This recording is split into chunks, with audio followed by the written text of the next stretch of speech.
I'm Jamie Hooper with RE/MAX Crest and the Home Advantage team, and today we're here to talk about two things.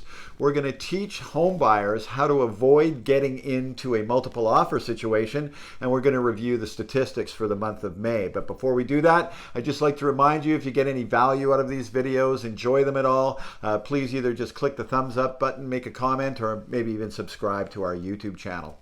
So the month of May was the 6th consecutive month that we saw prices start to rise in Greater Vancouver.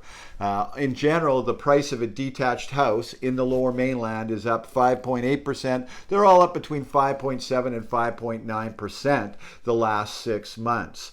At the beginning of the year, all the experts, and including myself, that I would fancy myself to call one, didn't think that we were going to see prices come out more than 1 or 2% all year. And in the first 5 months of the year, we're up almost 6% in most of those areas. Remember, this is happening with increased interest rates, all of this. If the interest rates had not gone up, I can't imagine how crazy the market conditions would be again right now. And just thinking back on that again too, so why is all of this happening? How can this be happening when it's so expensive here? We've got a housing shortage. I'm going to bang the same drum that I usually do. There's a housing shortage. 50,000 more people each year come into the Lower Mainland, and we already don't have enough places for them to live. So that's what creates this problem. That's what's always going to make Vancouver a great long-term investment. So let's talk about the statistics a bit first here before we get into teaching you the little buying trick here. So behind me, what you see are the list to sell ratios, just to remind you of what is what here. So if more than 20% of the properties sell in each month, that's considered a seller's market. Between 12 and 20%, that's considered a balanced market, and below 12% is considered a buyer's market. Now, in a seller's market, if it stays that way, which it's been that way for 6 months in Vancouver now, prices start to come up, and that's what we're seeing happening here. In a balanced market, when there's an equal amount of buyers and sellers, we'll see prices stay flat.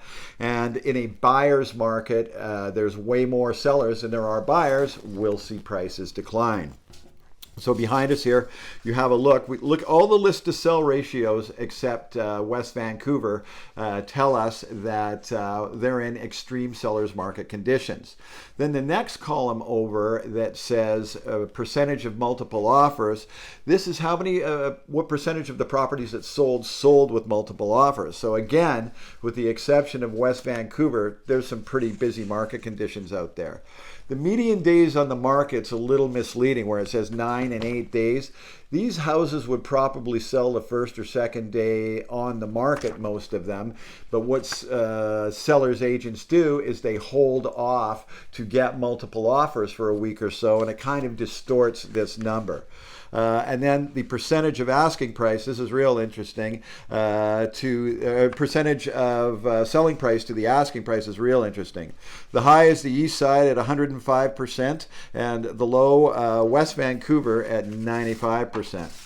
Condo townhouse markets, much the exact same thing. Busy conditions, the numbers are almost the exact same as the seller stuff. So what that means, if you're a home buyer in Greater Vancouver, the odds of you getting into a multiple offer situation are fairly likely. What happens in multiple offer situations is you will typically only see that the first 10 days or so on the market.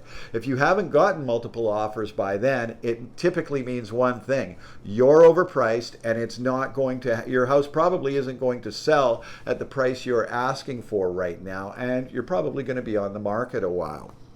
So if you're a buyer and you're tired of getting into these multiple offer situations and you're frustrated, let's look at that number that says the median days on the market again and have a look. And let's say if you're in the, we're going to put the condo numbers back up here again. If you see the median days on market is 8 days or 7 days, and there's a house that's been on the market for 20 days, well, that house is probably overpriced. And you could go view one of those properties, and the likelihood of you getting into a multiple offer situation on one of those properties isn't very good. What you may run into difficulty there with is an unreasonable seller that wants an overinflated value of his home, Or you may run into a seller that's tired of sitting around while everybody else is selling and is going to accept reality. If you'd like to learn any more about that, just please shoot us an email. We do free homebuyer workshops and webinars every couple of weeks, and you're free to text us or email us about that type of information if you like as well. I'm Jamie Hooper with RE/MAX Crest. Thanks for listening to this, and we'll be back with another video soon.